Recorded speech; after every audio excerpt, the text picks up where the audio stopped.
ফের বিমানে জরুরি অবতরণ, আকাশে উড়েও যান্ত্রিক ত্রুটিতে ফিরল স্পাইস জেটের উড়ান। হায়দ্রাবাদ বিমানবন্দরে ফিরল ST-2696 উড়ান। হায়দ্রাবাদ থেকে তিরুপতি যাওয়ার পথে যান্ত্রিক ত্রুটি, টেক অফের কিছুক্ষণের মধ্যেই ব্যাগেজ ডোরের সমস্যা, বাধ্য হয়ে হায়দ্রাবাদে ফেরার সিদ্ধান্ত পাইলটের। নিরাপদে অবতরণের পর যাত্রীদের নামানো হয়। পরীক্ষার পর ফের যাত্রা বিমানে।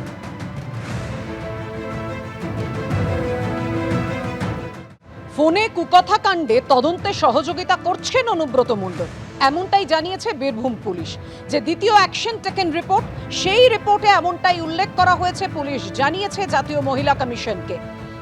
কুকথা কাণ্ডে অনুব্রত মণ্ডলকে এখনো হেফাজতে নিয়ে জিজ্ঞাসাবাদের প্রয়োজন পড়েনি। অভিযোগকারীর দুটি মোবাইল ফোন পরীক্ষার রিপোর্ট এখনো আসেনি। পরীক্ষার রিপোর্ট পেলে তবেই অভিযুক্তের মোবাইল ফোন নেওয়া হবে কিনা সিদ্ধান্ত।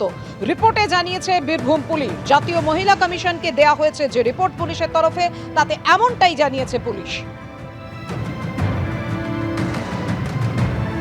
আইসির ফোনটা যে সিজ করা হয়েছে, পরীক্ষা করা হবে, সেটা ঠিক আছে, কিন্তু সঙ্গে সঙ্গে যে ফোন করেছে তার ফোনটাও সিজ করা দরকার। কারণ ফোনটা তার কাছে থাকলে সে হারিয়েও যেতে পারে, আবার সে ফোনটা থেকে তারা কিছু ডিলিটও করতে পারে, নতুন করে কিছু যোগও করতে পারে। এইগুলোর সুযোগ দেওয়ার দরকার নেই। এখন আইসির ফোন পরীক্ষা করে পুলিশের লোকেরা টেলিফোন কর্তৃপক্ষের কাছ থেকে খুব তাড়াতাড়ি কার কার কাছ থেকে ফোন এসেছিল, কোন কোন নাম্বার থেকে এসেছিল বলে জেনে যেতে পারে।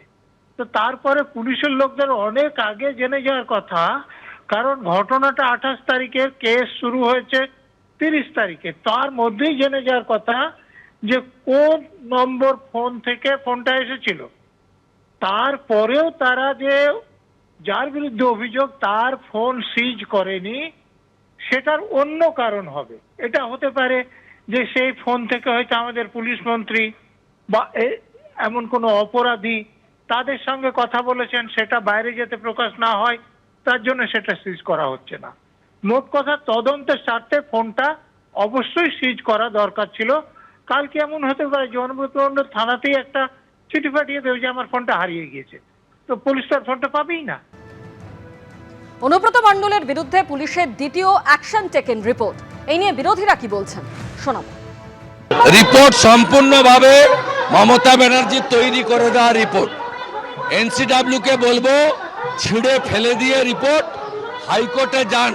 পুলিশ ইনঅ্যাকশন, হাইকোর্টে যাওয়ার অধিকার আছে, সাংবিধানিক বডির কথা শুনছে না, এবং অনুব্রতকে গ্রেপ্তার করা হোক অবিলম্বে, এটাই হচ্ছে বাংলার দাবি। একজন কর্মরত পুলিশ অফিসারকে যেভাবে অপমান করা হলো, তারপর তার বিরুদ্ধে যদি যে অপমান করো তার বিরুদ্ধে কোনো ব্যবস্থা না নেওয়ার পিছনে কার হাত, এটা বাংলার মানুষ সকলেই জানে। আমার মনে হয় ভয় হয় কখনো না সেই পুলিশ অফিসারটাই না অ্যারেস্ট হয়ে যায় এই প্রতিবাদ করার জন্য। বাংলার মুখ্যমন্ত্রী মমতা ব্যানার্জি তিনি কেসটাকে রক্ষা করতে চান। অপমানরত পুলিশ অফিসারদেরকে বলবো যে আপনারা আর কবে আপনাদের মর্যাদা ফিরিয়ে আনার কথা ভাববেন? আপনারা কবে আর পরের পরিবারকে ছেড়ে দিন, নিজের পরিবারের মর্যাদাকে কবে রক্ষা করবেন? আপনারা নিজেরা চিন্তা করুন, আপনারা নিজেরা অন্তর্দর্শন করুন বাংলার পুলিশ।